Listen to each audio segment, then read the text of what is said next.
Hey everyone, Shlomo Brody here. I want to speak about Lag Ba-Omer, its fascinating history, and how we now have an opportunity to rethink how we celebrate this day. If you look in the Torah, Lag Ba-Omer of course doesn't appear. We have Sfirat ha-omer, the counting of the period between Pesach and Shavuot, but there's no mention in particular of the 33rd day of the Omer. In Chazal as well, they speak about a period of mourning in this period because of Rabbi Akiva's students dying, but all they mention is Pesach la'atzeret, from the holiday of Pesach until Shavuot. In the early Gaonic works as well, those that mention it at least, don't speak about Lag Ba-Omer also. They just speak about the 49-day period.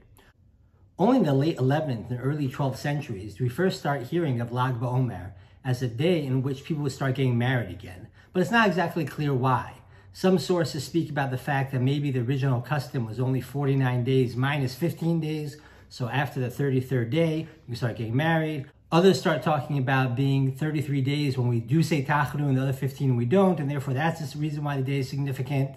And a few later sources also mention the idea that on Lag Ba-Omer, Rabbi Akiva's students stopped dying, or at least a number of them decreased in dying after that day, and therefore Lag Ba-Omer concluded the period of mourning. It's clear in the medieval time period, Lag Ba-Omer is not particularly significant, only we didn't say Tachanun, and we also allowed for weddings to happen on that day. It was only in the 16th and 17th centuries that Lag Ba-Omer take on particular significance in mystical circles.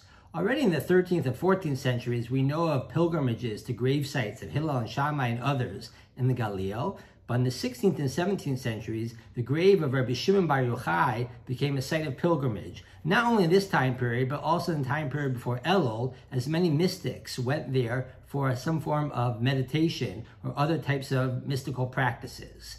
Now, there are various reasons why Rabbi Shimon bar Yochai was significant. It's clear that he's one of the primary students of Rabbi Akiva after many have died. And some say the whole significance is that, this was a period when they started teaching him again, or a period when he became out of his cave. There is this tradition that's well known that Rabbi Shimon bar Yochai died on the day of Lag Ba-Omer. If that's the case, it'd be a funny day to celebrate because in general, as the Khatam Sofer and others pointed out, we don't usually have big parties on days when people died. Yortzeits are a time for fasting.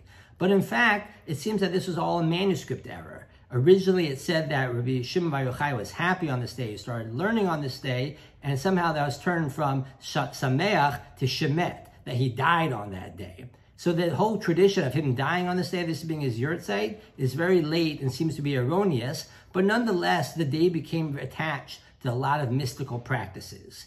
Do we have to adopt all these mystical practices? Well, the answer seems to be no. Many Achronim were against all of these practices, the pilgrimages to the grave sites, and others were particularly upset about the ways in which the pilgrimages would take place. Certain sacrifices of animals were going on, all sorts of weird stuff, hair cutting, various types of practices. The whole notion of bonfires relates to the notion of the Zohar, literally meaning a bright light, as so the bonfires signify the light of Rabbi Shimon bar Yochai's Torah.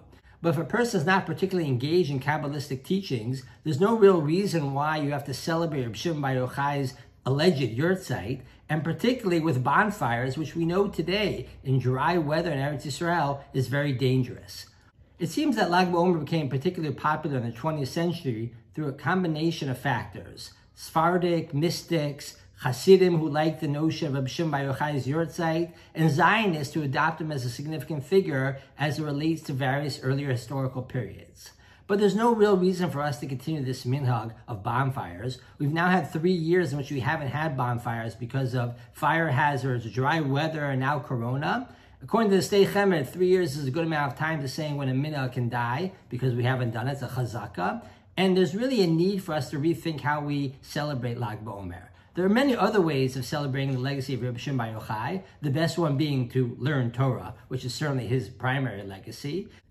There's really no reason why we have to adopt and continue the minhag of bonfires. It's dangerous and not particularly meaningful. And instead, we should use this now as an opportunity to rethink how we celebrate the holiday as a whole.